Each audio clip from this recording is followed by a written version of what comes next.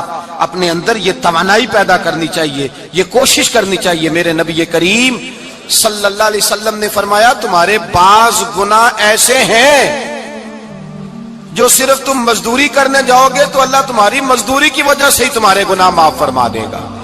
اللہ تمہاری محنت اور کوشش کے سبب سے تمہاری ان غلطیوں سے درگزر فرمائے گا.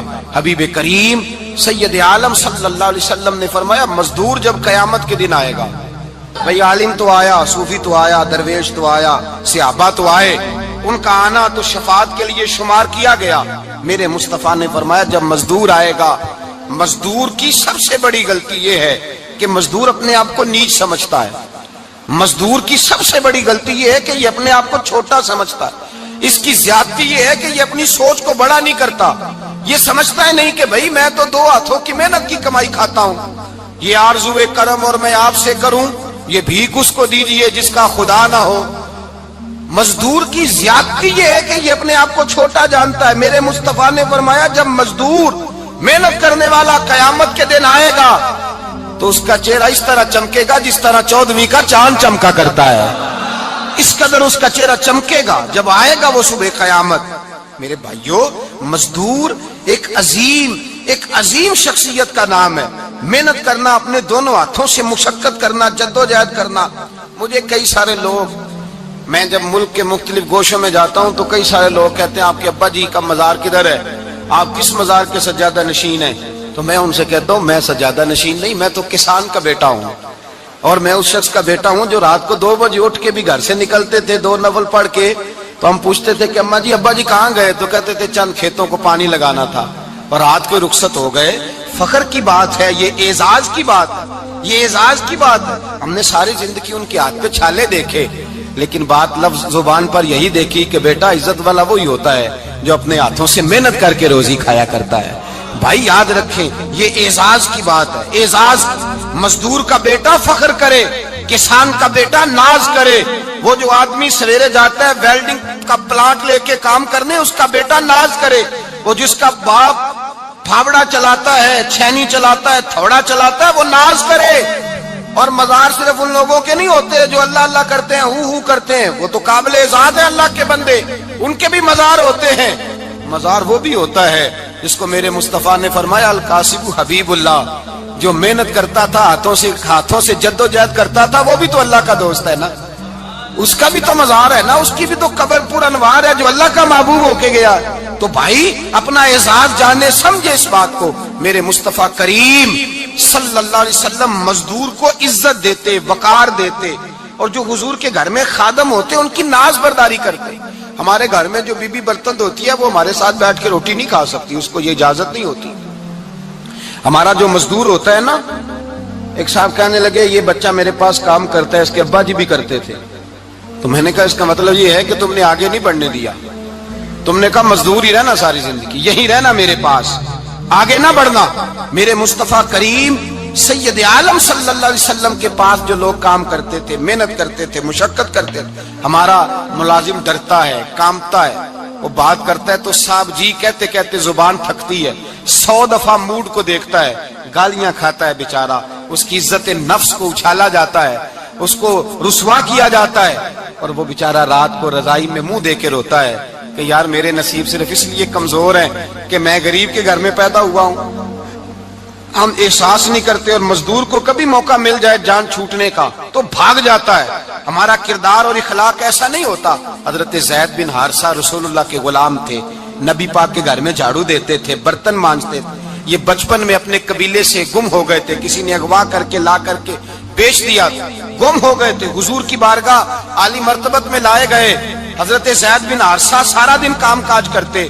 کوئی آدمی آیا ان کے علاقے کا, مکہ مکرمہ, ان کو پہچان کر واپس گیا ان کے قبیلے میں اور جا کے بتلایا کہ تمہارا بیٹا تو محمد ابن عبداللہ صلی اللہ علیہ وسلم کے پاس. اس وقت حضور نے بھی اعلان نبوت نہیں فرمایا تھا. ان کے والد حارثہ چچا لینے آئے اور نبی پاک کے پاس آئے تو 2 تھیلیاں اشرفیوں کی بھر کے لائے. کہنے لگے حضور یہ پیسے لے لیں, 2 تھیلیوں میں پیسے ڈالیں, دینار ہے درہم ہے, حضور لے لیں, ہمارا بیٹا دے دیں. نبی پاک صلی اللہ علیہ وسلم نے فرمایا تمہیں غلطی لگ گئی ہے, پیسے پیچھے ہٹاؤ, میں زید کو بلاتا ہوں, میں زید کو, ادھر دیکھیے گا, میں زید کو, میں اسے بلاتا ہوں, اگر وہ جانا چاہے تمہارے ساتھ تو مجھے اعتراض نہیں, لے جانا. چچا اور باپ کہنے لگے آپ عجیب بات کرتے ہیں, وہ غلامی چھوڑ کے نہیں جائے گا, آپ عجیب بات کرتے ہیں, وہ مزدوری چھوڑ کے بادشاہی اختیار نہیں کرے گا, ہم کھاتے پیتے لوگ ہیں, اس کی ماں ترس گئی ہے, اس کو ملنے کو بہنیں روتی ہیں, وہ جائے گا نہیں. میرے حبیب نے فرمایا تم نے ابھی یہ ذائقہ چکھا نہیں, تمہیں اس کا پتہ نہیں, تو میں بلاتا ہوں, اگر جانا چاہے تو پیسوں کی ضرورت نہیں, لے جانا. حضرت زید کو پیغام دیا, آئے, حضور نے فرمایا وہ تمہارے والد کھڑے ہیں, وہ چچا ہیں, لینے آئے ہیں. جناب زید گئے, باپ کے گلے سے لگے, بچھڑے ہوئے باپ بیٹا ایک دوسرے کو مل کے کھل کے روئے. کہا بیٹا تیری ماں کی آنکھیں پتھر ہو گئیں تیرا رستہ دیکھ کے, تیری بہنیں ترستی ہیں تیرے چہرے کے دیدار کو, بیٹا وہ گلیاں بھی روتی ہیں جن میں تو کھیلا کرتا تھا, پر اب فکر کی بات کوئی نہیں, اب کوئی پریشانی نہیں, میں پیسے لایا ہوں تجھے لے جاؤں گا. نبی پاک صلی اللہ علیہ وسلم نے دیکھا نا جب باپ بیٹے کی گفتگو ہو گئی